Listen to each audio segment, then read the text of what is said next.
Amis téléspectateurs de Radio Télépixel, bonsoir à vous tous. C'est un plaisir immense pour nous de vous rejoindre cette fin de semaine encore pour notre livraison de l'émission Facilité. Facilité, c'est l'émission que l'on vous présente une fin de semaine, chaque fin de semaine, pour vous parler de technologie numérique, des tendances actuelles, comment ça se passe sur le marché du travail. Et le public cible de cette émission, ce sont les étudiants qui sont en TI et qui veulent savoir comment ça fonctionne sur le marché, qui veulent avoir quelques directives.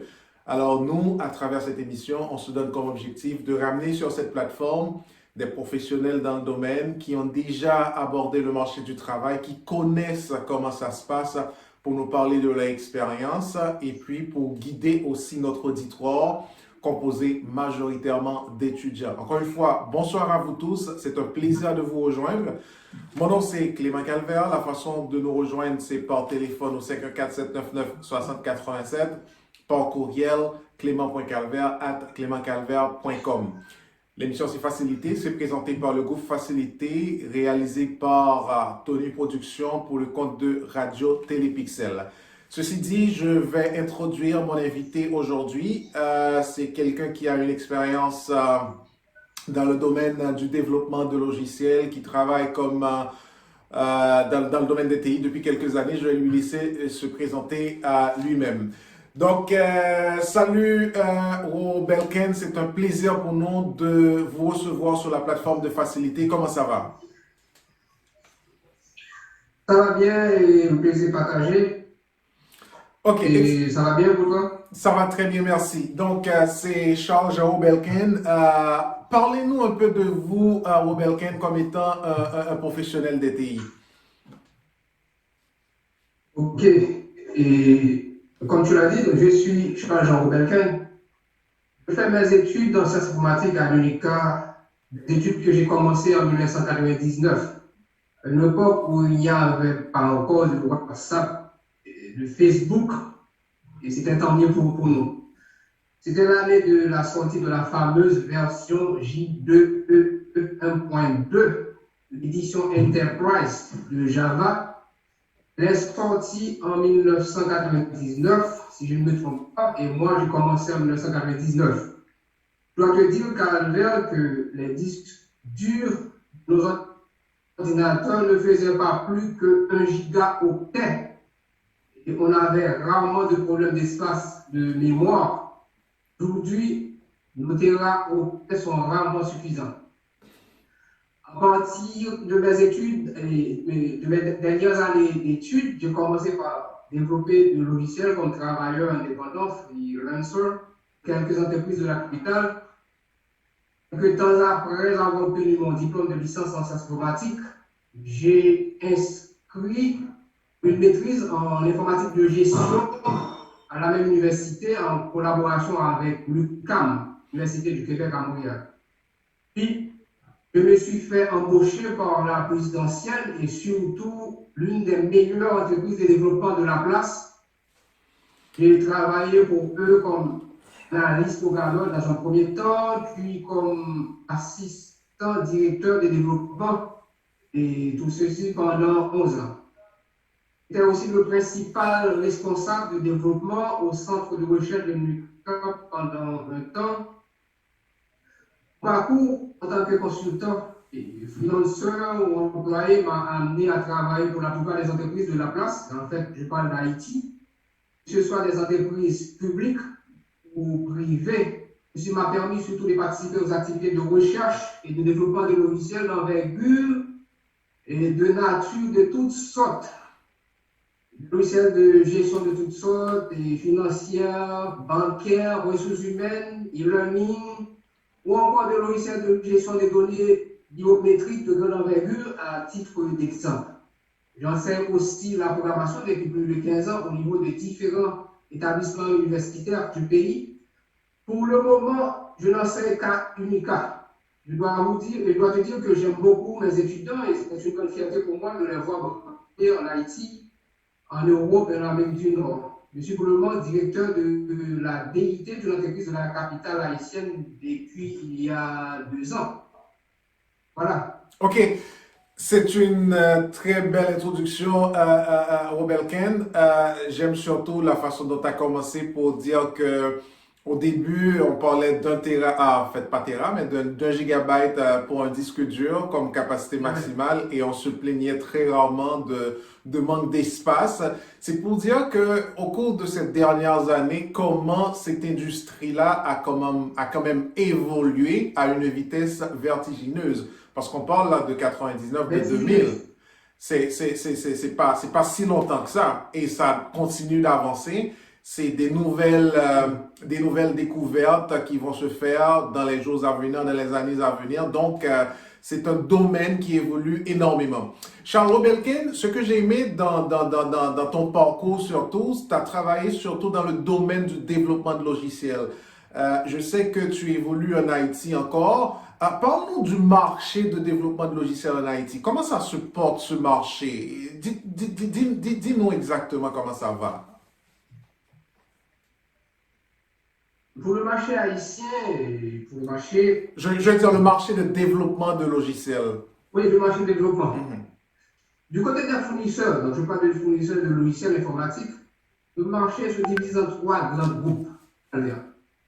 Premièrement, on a le plus grande et ancienne entreprise du secteur qui elle-même, en fonction de plusieurs facteurs comme leur expérience, une certaine forme d'acquaintance, peuvent avoir accès de façon plus facile à des projets. En fait, si vous avez développé pour moi un premier logiciel que ça marche, bien, je n'ai pas besoin d'aller chercher ailleurs et surtout les Haïtiens sont très conservateurs en ce sens. Ces entreprises-là tirent le revenu des projets qu'elles réalisent pour surtout les grandes entreprises du secteur privé et public. Pour la plupart, un service plus ou moins, je dirais, satisfaisant. Je dirais. Plutôt, c'est seulement parmi ce groupe-là qu'on trouve les entreprises qui ont pu avoir ou garder de façon systématique leur certification en ce qui a trait aux normes de qualité, comme ISO 9001 ou 9003. Le grand problème avec ce groupe, c'est qu'ils sont pour la plupart trop ou très conservateurs. Il s'agit difficilement sur les nouvelles avancées en groupe là, en fait, ils ont un grand besoin de se réinventer en vue d'être à la pointe. Et surtout, ils doivent innover aussi. Deuxièmement, on a des nouvelles entreprises. Et ces nouvelles entreprises peinent difficilement à trouver leur voie. Elles ont parfois de très bons développeurs, je dirais. Et comme tu le sais, le pays est à la traîne. Ces entreprises-là ne sont pas capables, les entreprises, je dirais, les entreprises et clientes ne sont pas capables ou ne veulent pas payer convenablement pour un logiciel. Du coup, les yeux de tout le monde, en fait, je parle de toutes les entreprises et en matière de développement, se tournent vers l'État. Et l'État a ses limites lui aussi. La plupart de ces entreprises disparaissent rapidement après 2 ou 3 projets. Ils ont beaucoup de difficultés à se maintenir dans la durée. Je parle du deuxième groupe. Donc, troisièmement, il y a des gens qui travaillent comme freelancers. Les gens de cette catégorie réussissent plus difficilement à sortir leur tête de l'eau, si ce n'est que pour la lever vers l'Amérique du Nord. Les États-Unis, le Canada et dans une moindre mesure, l'Europe sont en train de nous piquer presque tous nos meilleurs développeurs.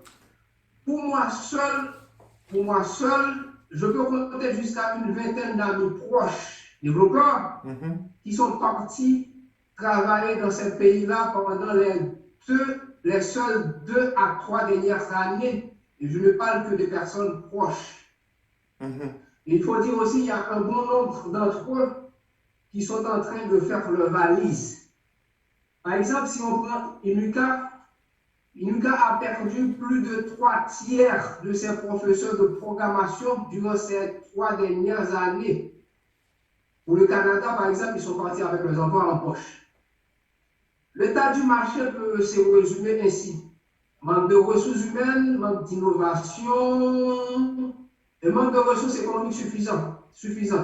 C'est un marché vierge qui ne se porte pas trop bien. Il faut dire aussi qu'il y a de plus en plus d'entreprises étrangères, d'entreprises par exemple du Canada ou d'autres pays de l'Asie, et qui gagnent des appels d'offres de développement dans le pays ces dernières années. Elles utilisent des relais en Haïti. Donc, quand je parle de relais, je parle de bureaux ponctuels avec quelques employés haïtiens et qui emploient en fait, mais le gros des travaux se font à l'étranger. Okay. Voilà. OK. Merci, Robelken. Robelken, en tant que freelancer, qu'est-ce que ça signifie pour vous le développement de logiciels? Travailler à développer un logiciel, ça signifie quoi pour toi exactement comme freelancer? Ben, c'est difficile en fait. Je vais dire, en tant que freelancer, en tant que développeur, de façon générale, c'est difficile. Et c'est difficile surtout à expliquer. Ma mère me pose toujours cette question au calvaire. Qu'est-ce que tu fais au juste? Et j'ai l'impression que je n'ai jamais su trouver le bon mot pour l'expliquer. Je ne sais pas si c'est peut-être parce que j'ai l'habitude de prendre le téléphone et d'aller sur WhatsApp et que presque tout le monde utilise et lui dit regarde maman, le WhatsApp que tu vois sur le téléphone, il est un logiciel que je sais faire des trucs pareils. Il faut expliquer surtout c'est quoi un logiciel avant que la question se pose. J'ai l'habitude de répondre ainsi, mais le doigt, et par exemple sur une photo, sur une photo d'une ou telle personne, et j'ai l'habitude de demander à maman qu'est-ce qu'elle voit. L'habitude de me répondre qu'elle voit que la photo s'agrandit. Je lui dis, voilà la photo qui s'agrandit ou toute autre chose visible ou invisible. Les trois qui vont se faire ont été écrites ou dictées par une personne, un programmeur. Donc, cette personne s'appelle programmeur. Donc, toi-même, tu laisses un papier écrit en crayon à une auxiliaire pour la demander de faire ceci ou cela. Dans notre cas, en tant que programmeur, nous-mêmes, on n'écrit ni en créole, ni en français, ni en aucun autre langage naturel. De nos langages humains. Mais plutôt dans le langage de la machine, ou un langage qui peut être traduit dans son langage. Le programmeur lui avait dit, écrit quelque part à la machine, le téléphone par exemple, pour se comporter chaque situation donnée et toutes ces instructions et données sont regroupées sous une forme qu'on appelle un logiciel, la machine va interpréter.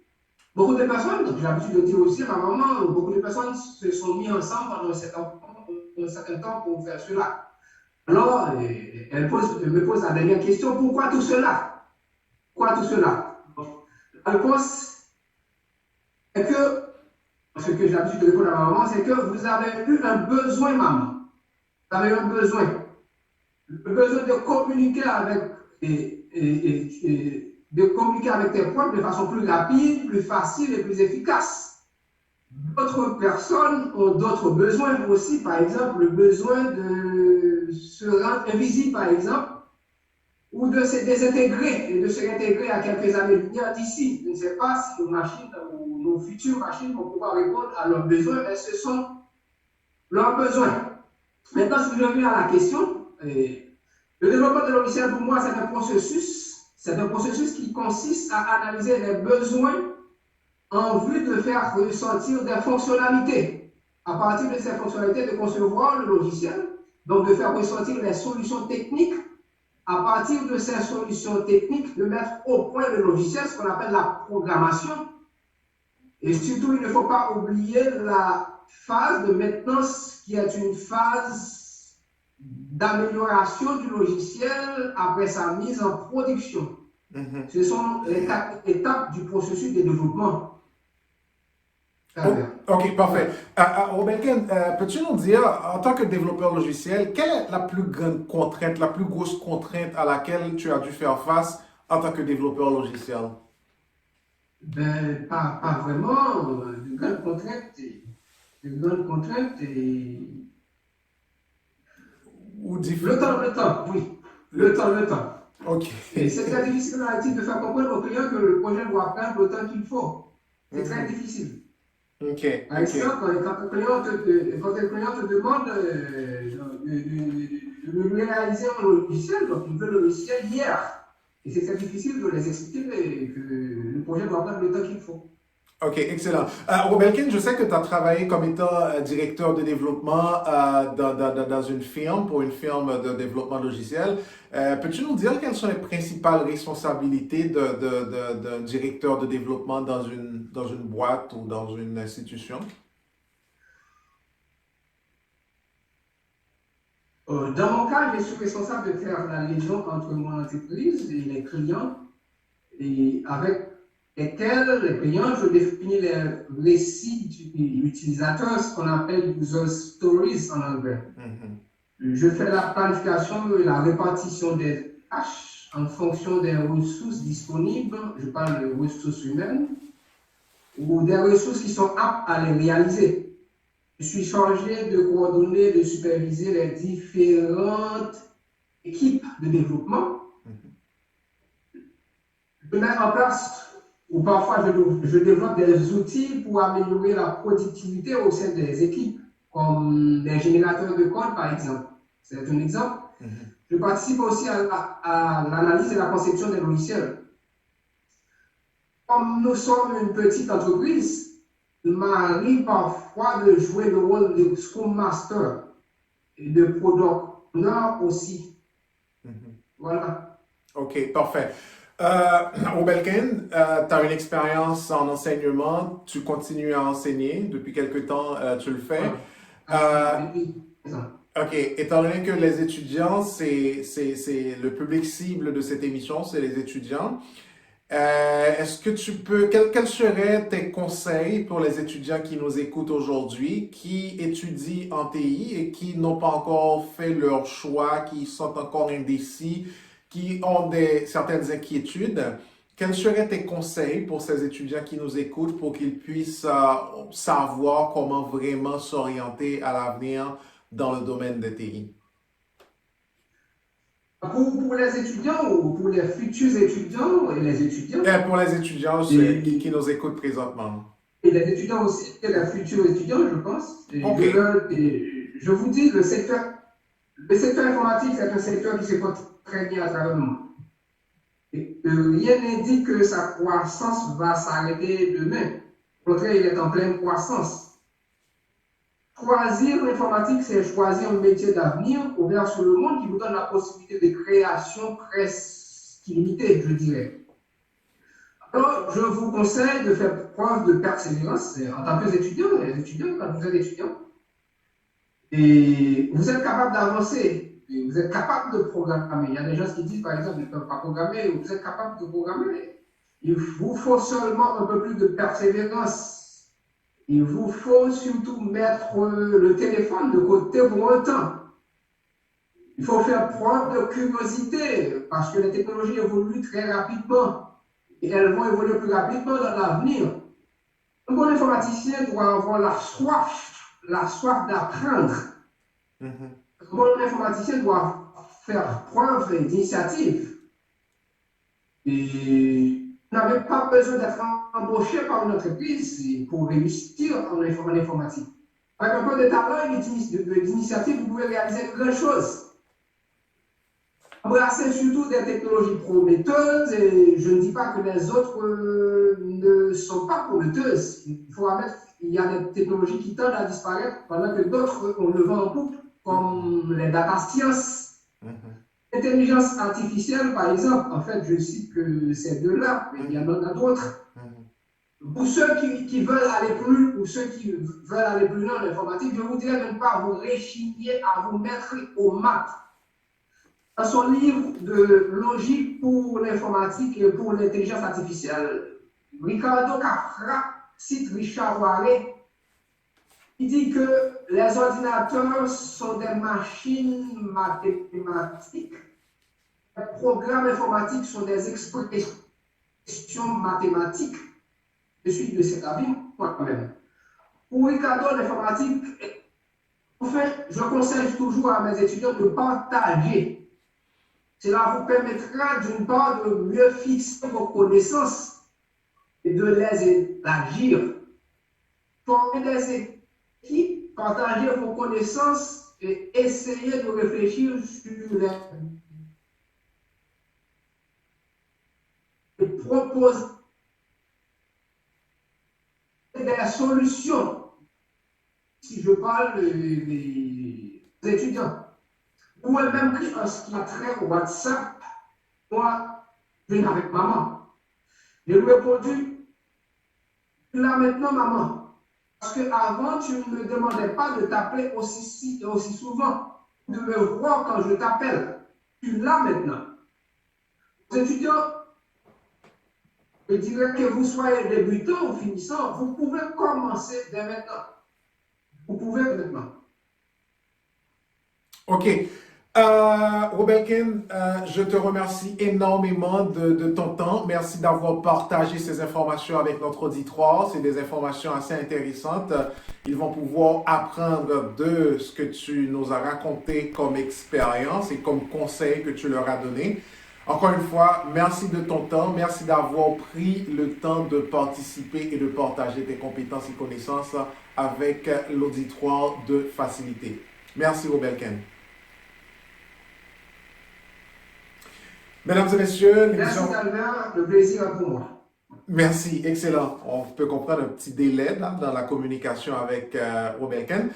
Mesdames et messieurs, c'était Facilité, l'émission qui vous est présentée toutes les fins de semaine où l'on vous parle de technologie numérique. Notre invité aujourd'hui a été Charles-Jean Robelkin, qui est un enseignant. Il enseigne en informatique. Il travaille aussi dans le domaine du développement logiciel, tant que directeur de recherche ou comme directeur d'une boîte de transfert. Avec lui, on a parlé de son parcours, il a prodigué certains conseils à notre auditoire et puis il nous a expliqué aussi sa compréhension du développement de logiciels, c'est quoi les principaux rôles, les principales activités en tant que directeur de recherche. Donc voilà autant de points avec lui qu'on a discuté à travers cette émission. Mesdames et messieurs, merci de votre écoute. L'émission c'est Facilité. Mon nom c'est Clément Calvert. La façon pour nous joindre, c'est par téléphone 514-799-6087, par courriel clément.calvert@clémentcalvert.com. C'est une réalisation de Radio Télépixel pour le compte de... C'est une réalisation, pardon, de Tony Production pour le compte de Radio Télépixel. Je vous donne rendez-vous la semaine prochaine. Bonsoir à tous.